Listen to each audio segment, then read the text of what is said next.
Hello, everyone. Welcome back to the Vulnerable Woman podcast. I'm so glad that you decided to join us today. My name is Tara Lewis, and I'm the Vulnerable Woman. The last time you guys watched, we have our first guest, Bree Orozco, and she had kind of talked about, we left off where you were getting ready to move to Florida. I know you were so excited. You said you were 14, and you said you were very angry. At a very angry 14-year-old who didn't want to go to Florida. You wanted to go to Kentucky. Yes, exactly. Yeah, so tell us more what happened after they told you, okay, we're going to Florida. So my dad moved out there first. We had a house to sell and, of course, a whole life to kind of figure out. They wanted him to get started, and that was really hard. He flew, home on Wednesdays, back by Saturday so he could be there for Sunday, work a couple days, be at staff meeting on Monday, fly all the way home on Wednesday. Oh, Again, wow. It was like a journey. A lot of back and forth. Yeah, I remember that being really hard on my mom, and she was left with the house to be on the market and all 4 kids and the dog and the cat. So it was chaotic, and you know how that is when a house is on the market. Oh, yes. Has to be clean. I'm coming in 30 minutes, Yeah. And like the whole house has to be show ready. Mm-hmm. So I remember that being hard. And eventually, the church, at some point, maybe in school year or summer, they invited just my nearest brother, Bryce, and I out to Florida to come do a Disciple Now weekend thing. And it was like an opportunity. They had a heart to really reach us and get us connected into the community, which was very sweet. And they flew us out with my dad, and when I got off the plane, there was the youth pastor was there, as far as I remember, and then a student leader, woman, and we got our bags, and I met them, and it was, I was 14, I was a bit like, You're like, okay, this is awkward. This is awkward. Yeah. And we were going to stay at this woman's house that was a student leader, and she had kiddos my age, my brother's age. And that was weird too. We went to have lunch for the first time with them. And, long story short, we stayed at their house. They had a keyboard in their house. That was the first time I ever really sat at a piano since I had learned guitar and started discovering I like singing.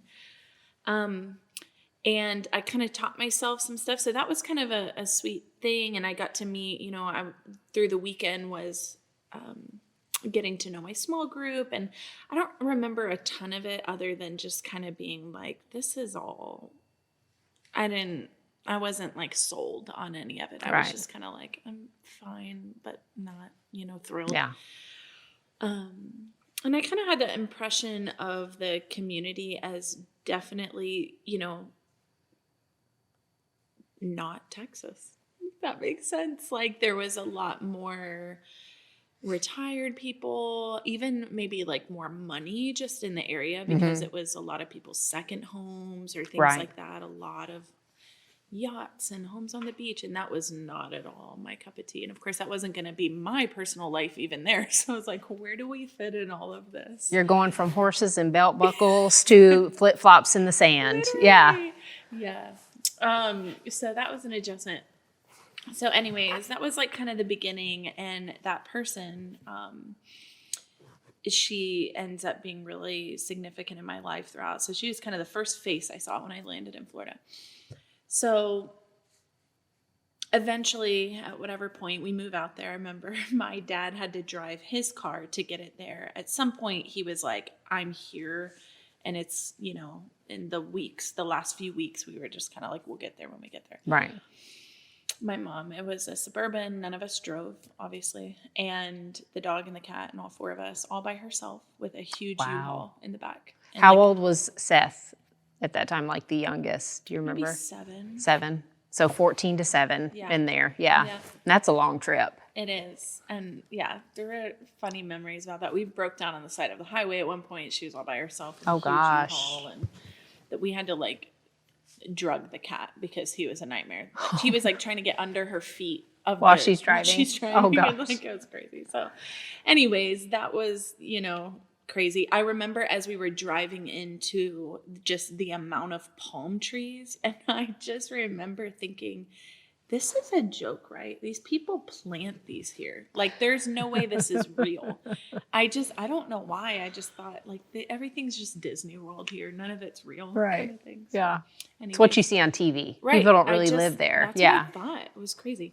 So, all this to say, we settle in a little bit. We didn't have our home that we lived in Florida. That was the market at the time that was awful, like 2008, 9 time. And we had to short sale that home. So there was a lot of chaos around it all, a lot of disappointment. And the move was not this, like, Wasn't we this were leaving smooth transition. trauma, disappointment, house not selling, like losing a lot in all of that. So, and then where we lived was just like somebody in the church offered us their second home kind of thing. So I was going from my freshman year being homeschooled, and then that summer that we lived there, that first one was between freshman year and sophomore year. I turned 15. We went to student camp with all the kids. And at this point, a lot of that small group had started becoming my friends. And I also had started, serving in student ministry on the worship team and stuff. And so my worship pastor of our church was leading worship for that camp. And he had a whole band there and everything. And one of the nights he asked me to come up and do the evening worship with him. And so I got to meet the team of all the guys, the other band members, and the drummer was, to me at the time, I thought he was, my first impression was like, man, this guy thinks he's better than everybody else, because he was so quiet. Okay. And like, he did not talk to me at all. So everybody else was friendly, and I was like, who does this guy think he is? You're like, he's not that I was good. 15, yeah. It's like, he was that good. But yeah. So anyways, so all along, and I was introduced to him as a different name than he goes by now. So then I would hear the other names, and he kind of went by a couple names from different buddies and different seasons, called him things. So I was like, I don't even know this guy's right name. And so that was the first time that I actually met my husband, who's on the other side of the camera right now, and we love him. He's the best, and he's Yes. an amazing drummer. He is. And I know now on this side, of course, I didn't know then, that he actually asked my worship pastor, like, who is that girl? And he's like, she's 15 and she's also the pastor's daughter. So he was not 15. He was an adult. So right. He was like, let me not have any more interest at right. this point. So that, going into my sophomore year, my parents were ready to get us back into school. We were definitely ready, dying to get back into school. And ready to be social. Yeah. Yeah. And like I'd said, all those years, like the first 15 years of my life, my mom had been home full time.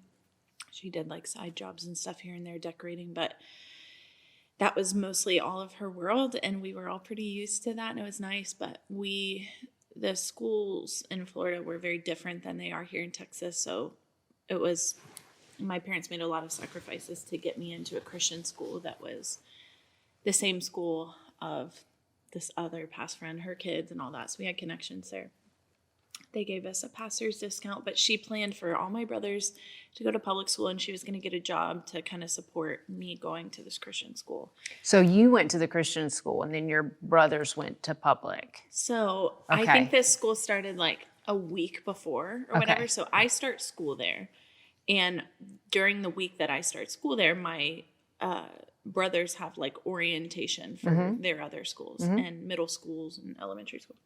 So my parents take him and walk out like there's just no way. Like this is, especially with comparing to what I just had started in. So they went back to the school and was like, whatever it takes to get all four of these kids in there, which you can imagine, enormous sacrifice and expense. But my mom basically started working full time to help support us to go there. It was a very cool opportunity. Like one of my classes was to get to lead worship for chapel, and one of my periods every day of school was worship. And so we got lots of sports opportunities there. It was a pretty established and big Christian school for the area. So that was a really cool opportunity to have that. But I find, and what's just important for anybody to realize is no matter what environment any kid is in, no matter how much you think it's, Christian, it's church, it's whatever, there's always, if the heart is in a place to sin and to make compromises and to do bad things, the heart, they're going to find a way. Right. And that's where I found myself. I was still very looking for where I belonged in all of that. And just, trying to find my identity too. I think that's a rough season in life for anybody, but I was like all in for, I'm just a basketball player, but then I also led worship, and I also was kind of into the boys, and then I was like, but I like these friends too, and then maybe they're rude to me, and I wore a camo sweatshirt. I don't know why I can't picture that though now. Like, it's hard for me to see you in a camo sweatshirt. I wore this huge, you remember, it's like huge camo sweatshirt that like came down to my knees. It was like one of my dad's, Under Armour, like big old thing. And even though we had uniforms at school, I would still try to wear it too. Can we find a picture of that to insert, please? I have a few. They would make fun of me so bad. And I kind of took it on like a champ. I have three brothers, dude. Sure. I would be like, so you're used to being picked on. Totally. Yeah, especially with three brothers. Totally. But so that was just kind of like where I was. It definitely wasn't, I was kind of like proud to be Texan. And sure. You're proud of who you were. Yeah. But then also just still figuring it all out, know? And that year of school and church was, honestly, it's sad. I don't have a ton of memories other than kind of it's marked by some of my most significant poor choices. I remember that as far as it relates to my dad and his job, I came to this town already very much like, this is the pastor's daughter. She's coming in, and this is how we're greeting her. And we want to reach out and make the pastor's family feel special. And I would always think like, man, if my dad moved here for business, like nobody would know us. Nobody would, that wouldn't be anything special. So there was a privilege to that in some ways, that people were wanting to know us and wanting to be intentional. So when I was 15, my parents had put a lot of, boundaries around my life to try to keep me from trouble. Right. In like every parent does that loves their kids, wants to have certain rules and things like, this isn't wise to do this or that.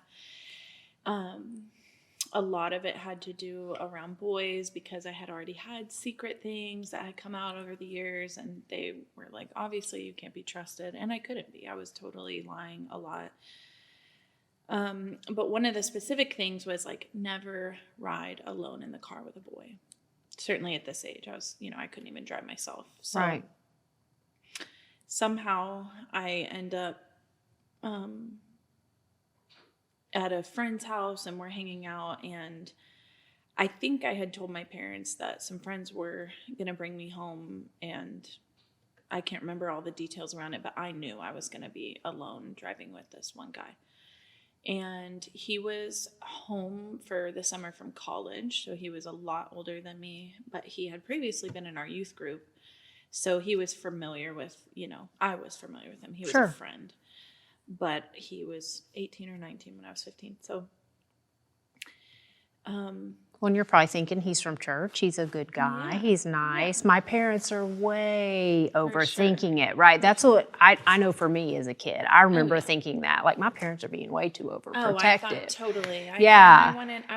I just wanted to be grown in some ways too. Like, I was just like, oh, they don't know.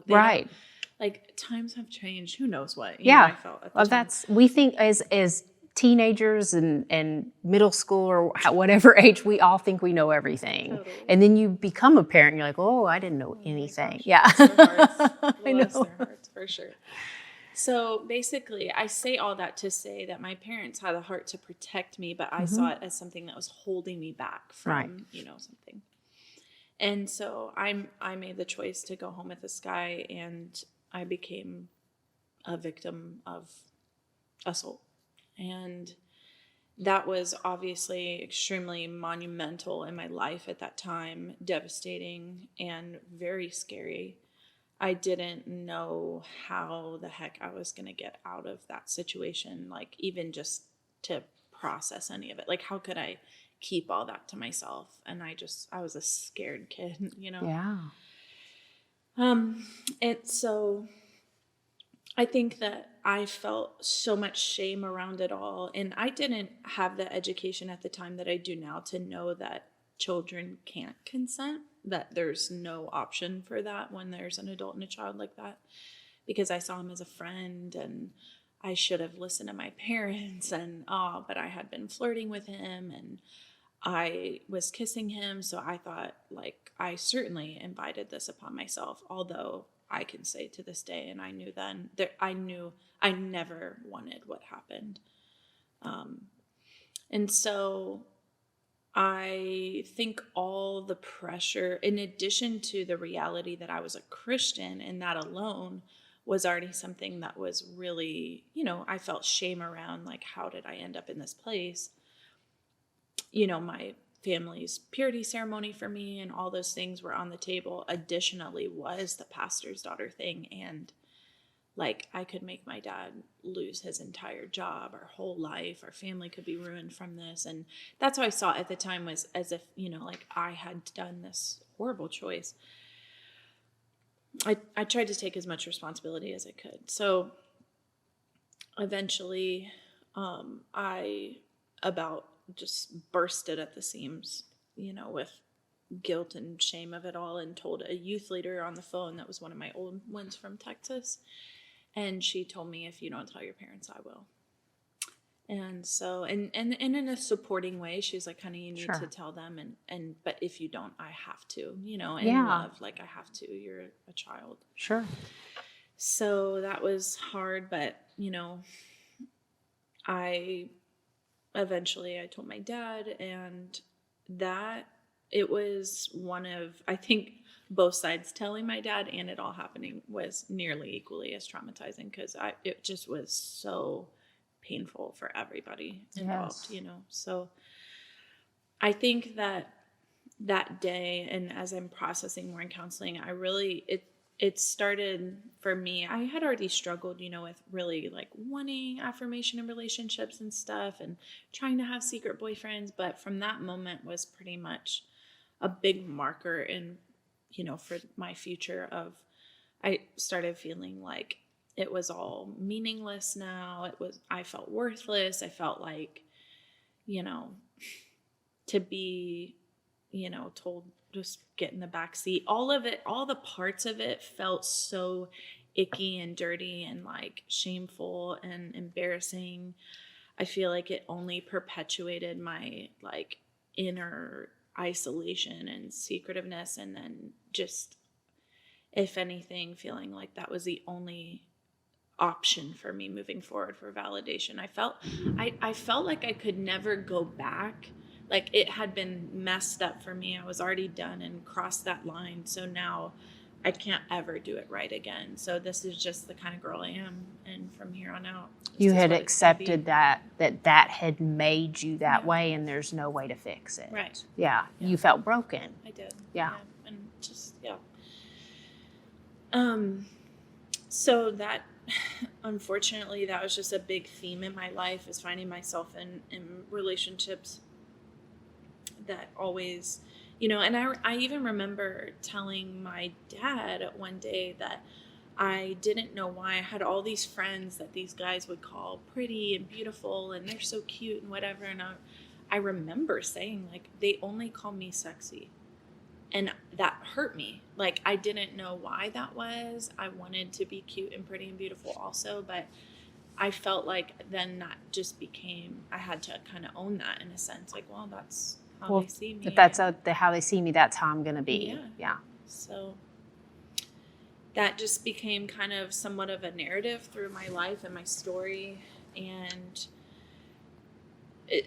different points along the way, I had, friends and I that would find ourselves in trouble a lot with my parents. And they would take my phone and ground me and do the things, and I just had a waywardness in my heart in a lot of ways, but all along, honestly, still leading worship, connected in church, still the pastor's daughter.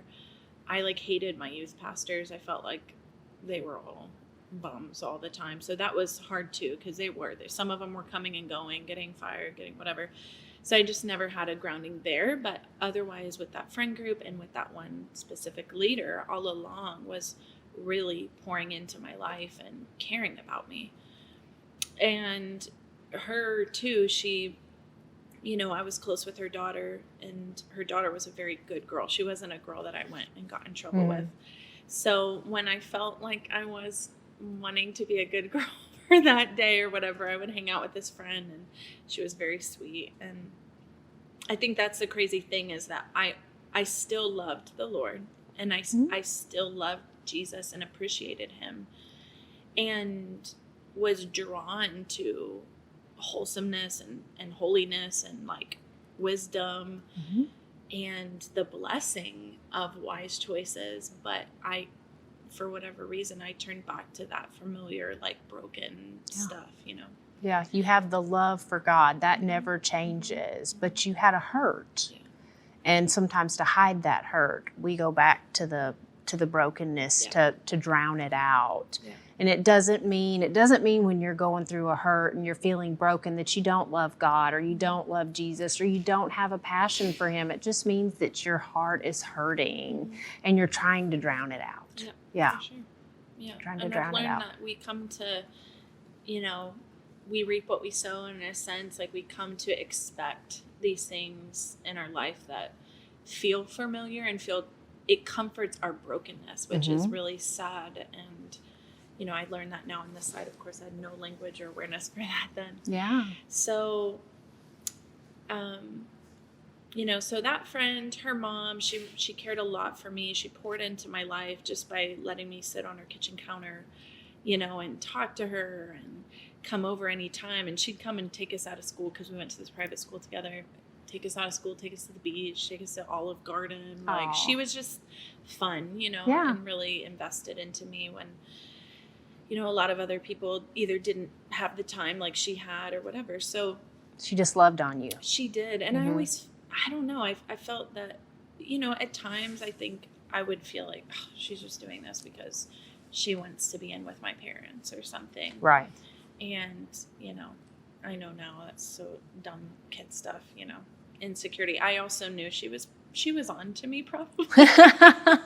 She was not easily fooled. She had a really powerful story of her own, and she let me in her heart and her life. And so, I think that in the most patient and gracious way, she just kind of waited for me to come out with things. So, my junior year, my sophomore year, somewhere in there too, I went on a mission trip. Well, so at some point I went on a plane, and this is significant because in all of that, when I was like, I still love Jesus, but I'm still finding myself in this place. I remember my dad I was sitting by him on the plane. He was asking me, how are you doing? And I, good, Dad. And I was kind of telling him that I knew that he knew I wasn't really following the Lord in obedience in ways, but obviously he didn't know all the details of it all. But I remember telling him, but I still love Jesus. I just, I'm still just trying to figure out what I want to do or whatever. And he said, do you know what Jesus says? If you truly love me, you'll obey my commands. And I remember in that moment feeling this overwhelming conviction of and feeling like that's not fair. I do love Jesus. I want to do this stuff. I don't want to miss out. I don't want to, there was part of it that was fun in a sense. And, sure. Going to the things and being in the bad crowd. There was fun and adrenaline in it. And that convicted me so much. And I think what made me, it grieved me to imagine having to say, I don't truly love Jesus if I have no evidence of it in my life like that, because I did love him. So I just, that was really hard to wrestle through that. And it was in his love that he presented that to me, and I'll never forget it. And so I went on a mission trip to El Salvador, and I remember, there's a couple significant things that I led worship to a completely Spanish-speaking country. I did it in English, and this place was just erupted in worship, and God really spoke to me about his plan for my life, and that in worship specifically.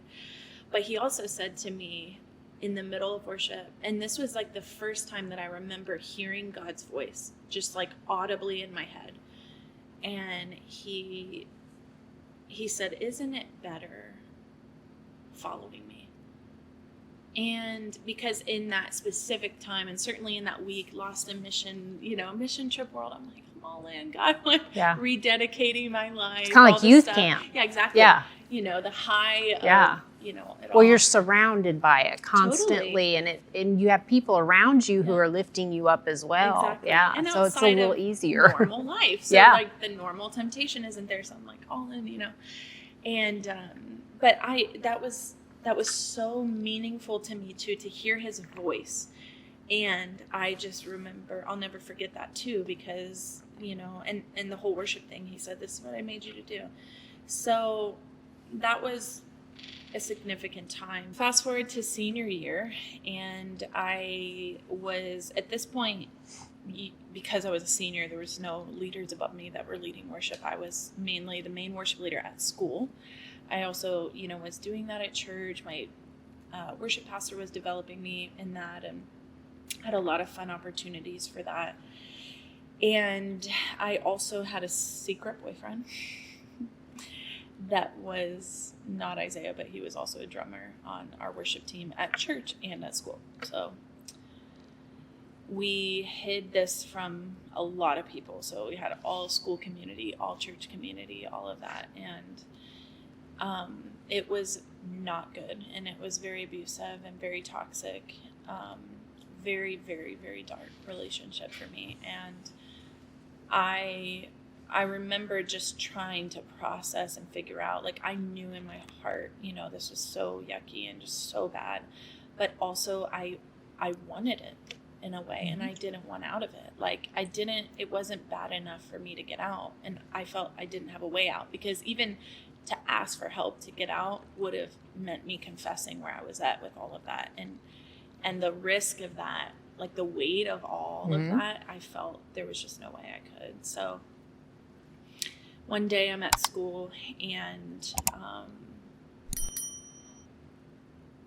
I get a text from my dad. And when you're hiding things in your life, I don't know if you relate to this, but getting a text, "Can we talk?" Is the most sinking feeling. Yeah. And it's very freeing on the other side when there's nothing to hide in your life. It's kind of like, sure, no problem, got nothing to hide.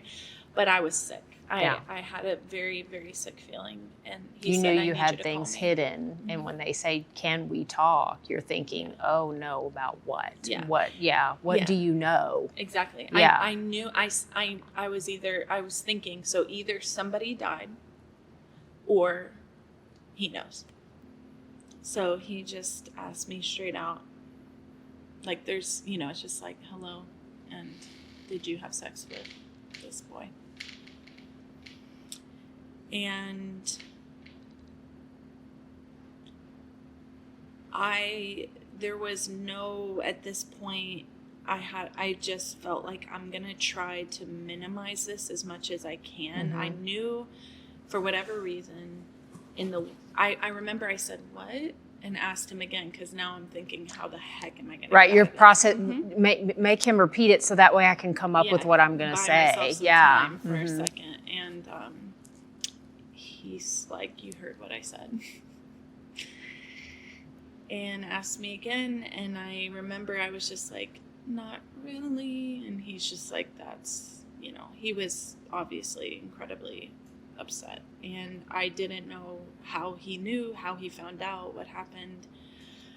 And I can't remember exactly how we ended the call, other than like, he was not good. So I hang up the phone. He happened to be out of town which I think was God's grace because Sure. he couldn't It's get a blessing to me in that disguise. moment. Yeah.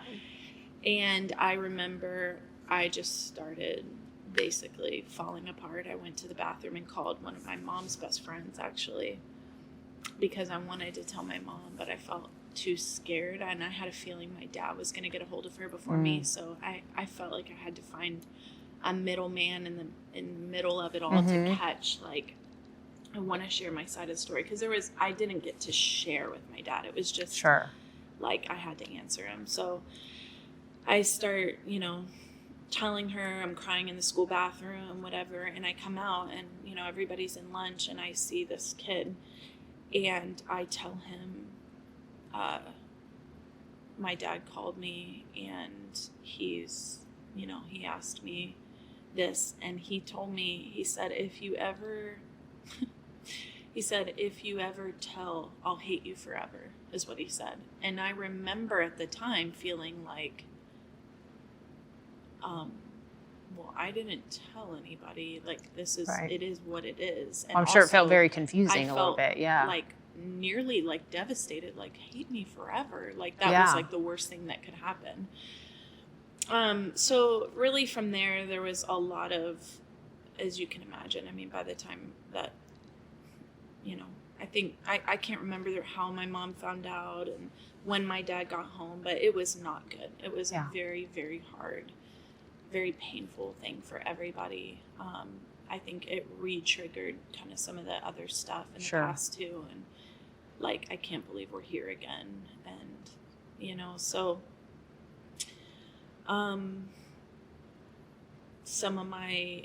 part of that, all of that process was my parents.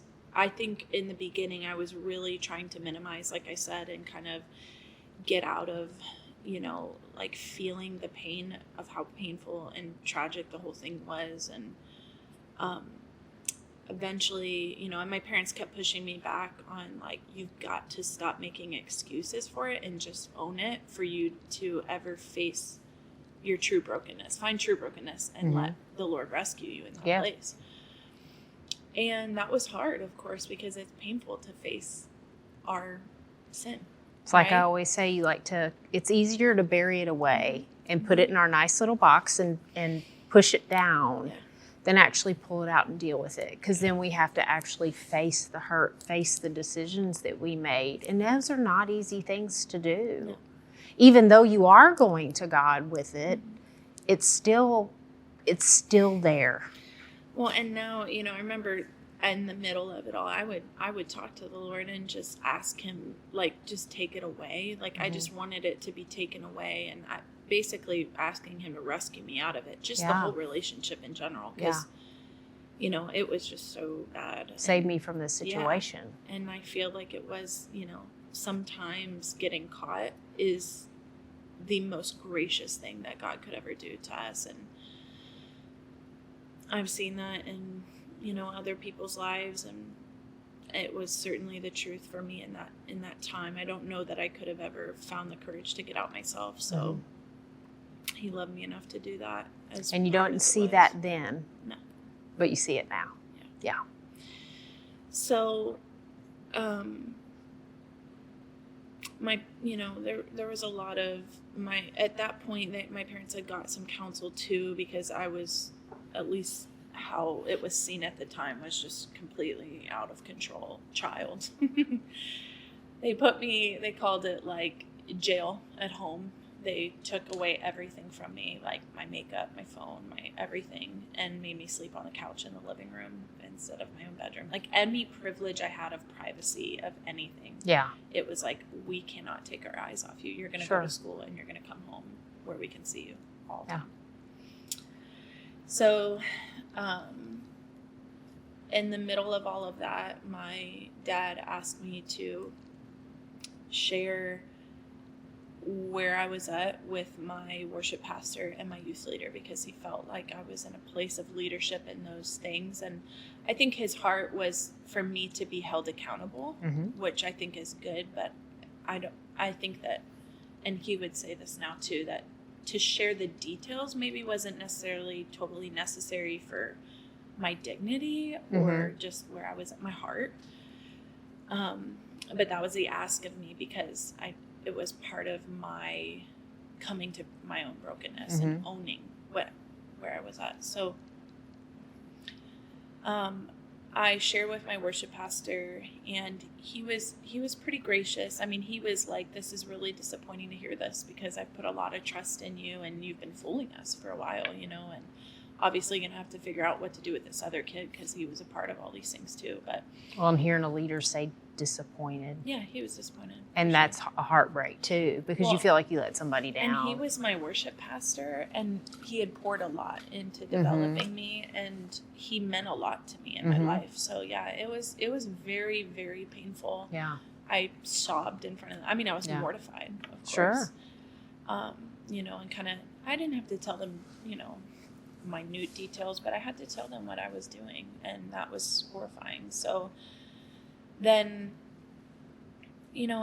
that's, my dad is his boss and his pastor. And so there's so much intertwined too. These aren't people that don't know who I really am. Right. If that makes sense. Right.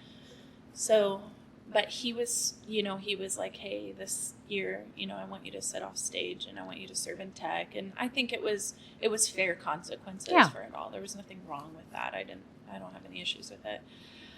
But I went to share with my youth pastor, and, equally as hard. And the first thing he said to me after I got done saying it, because it's significant in my story, he said, how could you ever do that to your dad? I would have killed to have a dad like you have. And that was the first time that I ever even processed that somebody would think that all of my stuff and my heart issues and my brokenness and my junk had anything to do with how much my dad loved me or not. And that somebody would think that I would do it like to spite him or to hurt him on purpose and then it put this, like, does my dad feel that way? And it absolutely crushed me because it had nothing to do with him. It was obviously my own journey. Yeah. And that was really hard, and I'll never forget that. It was a pretty painful and shaming thing to say to me. Words can have life and death in them. And I used to be very sharp with my words, and I didn't care. Yeah. And so when we talk to people and counsel people, it's so important that we are cautious with our words. I even had just here recently where I was talking with someone, and I got a little frustrated, and I said something that just got bloop, and I was like, ooh, I wish I could pull that back, and you can't. Yeah. Once it's put out there, it's there. The only thing you can do is apologize. Yeah, exactly. Yeah. But words, they have life and death in them. Yeah. Yeah. So through that time, the Lord was really softening my heart, and I was coming to a place for the first time in my life of true brokenness, because I think all the times, specific to, this or getting in trouble with other things, whatever it was, I don't know that I ever felt true brokenness over my own sin, or I was just kind of like, oh, this is annoying. This is unfair. I'm held to a different standard, whatever.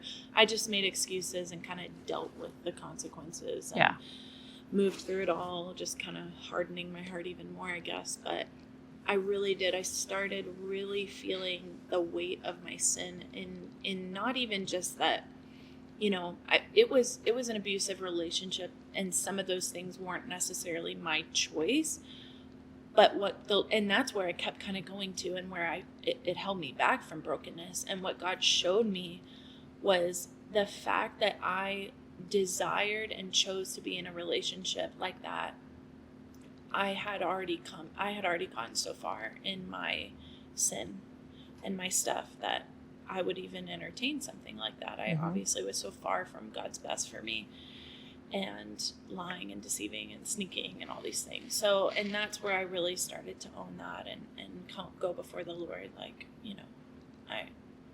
I've sinned, and I, ask for your forgiveness. So there was one more person, one more leader in my life, and that was my school worship pastor. Okay. So he was the worship pastor of the church that my school is at, whatever, but he was developing me as a leader at school. And my dad, I remember asking him, do you want me to do the same thing with, this guy's name was Travis. And my dad said, you know what? I'm not going to make you, but I want you to do whatever Jesus tells you to do. And you would think the last thing I would want to do is add one more, and I really didn't want to, but I remember that I opened my Bible really seeking the Lord, and I did one of those like where you kind of and just flip it hope open. Best, You're like, okay, God, whatever, yeah, like speak to my heart, to the Lord. And I literally just opened my Bible and I read the title, and it's like, I forget, but you know, the process of confessing your sins to elders of the church and all this stuff. And I always say it like, it was like God had written, "Dear Brianna," at the top of the page, like, this is what I want you to do. Yeah.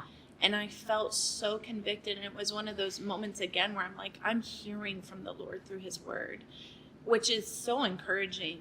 Like, I wanted his voice in my life. You desired I didn't that. want just my dad to be Jesus for me. Like, I wanted that for myself.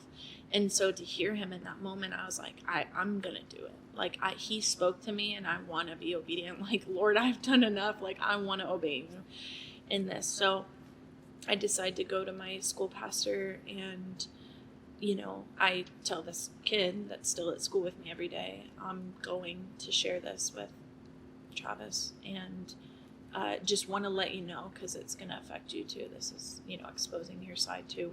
If you want to come with me or not, I'm going. And he decided to come with me. So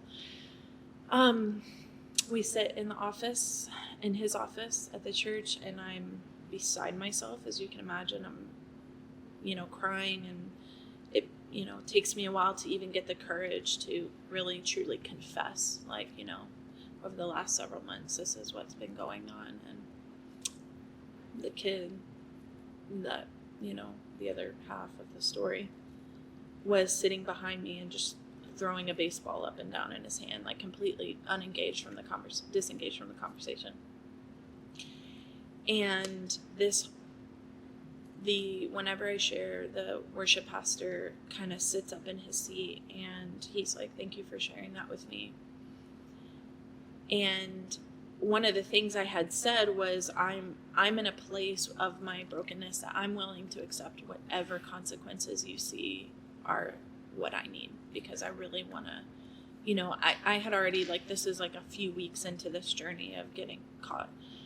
And I was very broken before him, you know, in a very different place even than when I first started.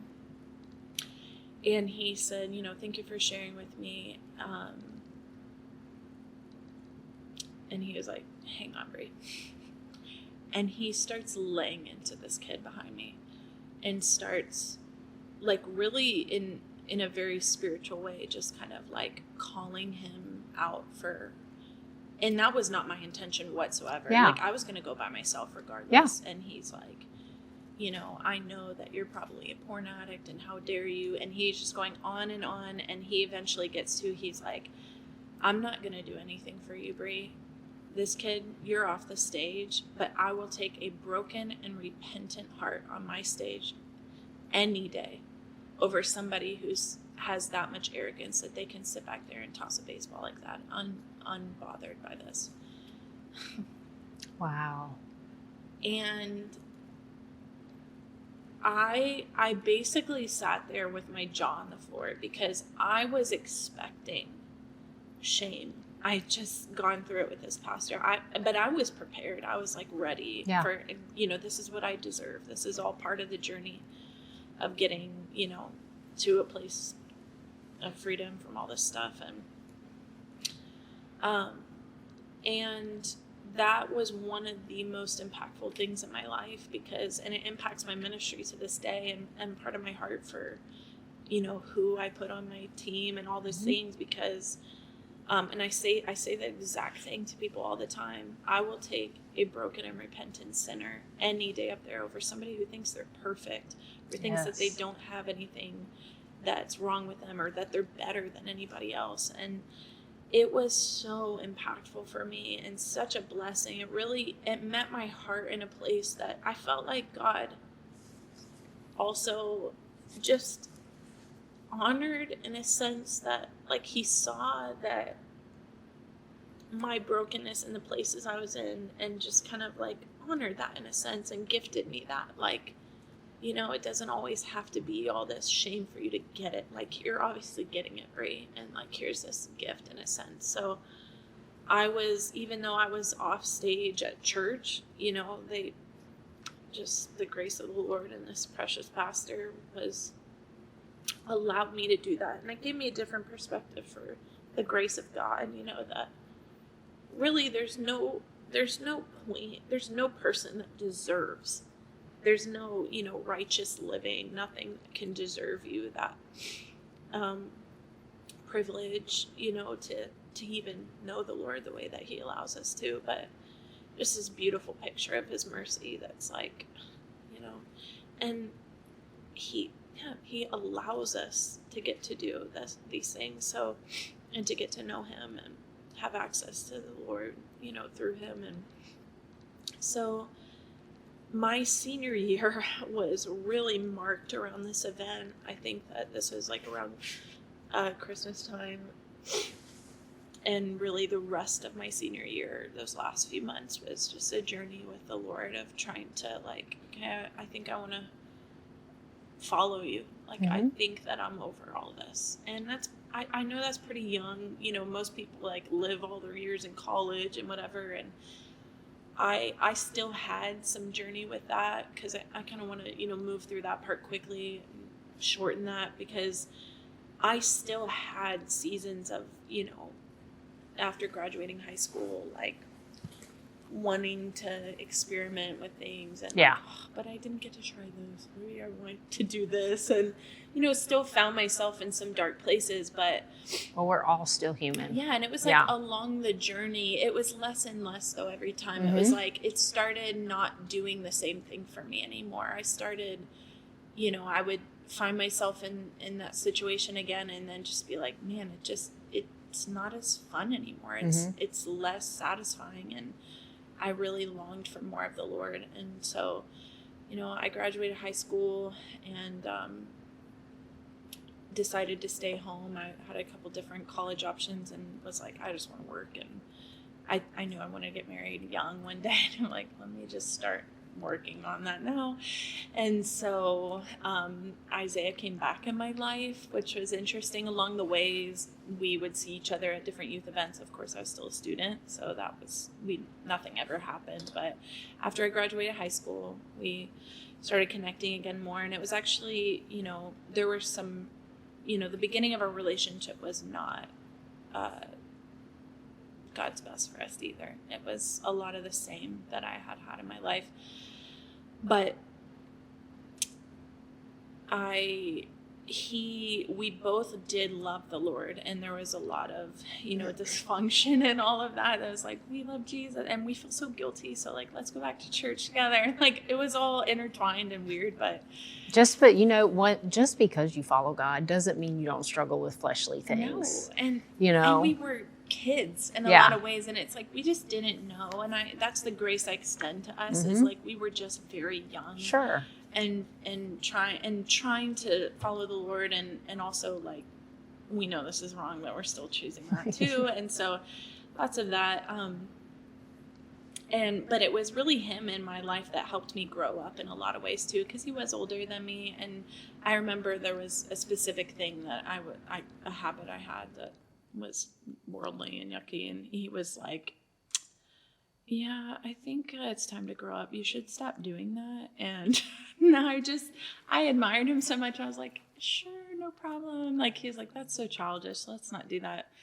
So along the way, he really challenged me to grow up in some things. And eventually, as we grew as people too, and my dad started getting more involved, and which was a journey for me too, that I was like, man, I don't want to do this the same freaking way anymore. Like, I want to do this the right way. Let me heed whatever wisdom my parents have for me. So I was like, you're going to have to start fresh. Say, you need to go ask my dad permission to date me. And like, I want to have a boyfriend that my parents approve of and are like, we bless you. Not only like, ugh, this kid that keeps coming around, but like, we bless you guys, you know? Yeah. I wanted that. I didn't know even how to do it all because I was already so lost and all that. And so he got the courage to do that. And that really started a fresh journey for us of like, we want to try to do this over and do it the right way. And whatever that looks like to, you know, you're trying to be honoring. Yeah. And honor the Lord. So, and in those years that I was working and trying to, you know, figure out what I was going to do, I did have a heart for worship ministry, but I always kind of had the feeling that I don't think I can do this world of church life. Like, I don't think, you know, I could marry a pastor. I don't think that I could ever be a pastor. Like, I don't want, I don't think I want to be that involved. And honestly, there were times I'm like, I just want to be a normal Christian. Like, I just want to love Jesus and go to church like twice a month. And like, you know, when we have kids, like we'll do that. Like, we'll go on Christmas and Easter. Exactly. Yeah. No, well, I wanted more than that, but I perceive most Christians are like, you know, we go to that church and like, but it's, you know, I'll volunteer. But like, if they're tired, like maybe they don't have to go. Right. That was never an option for us, Yeah. you know, so, which is super great, but I wanted that in some sense. So anyways, we, along that journey, that same worship pastor that was a pastor when I was a teenager, he had been there through, again, I was still a teenager, but young adult.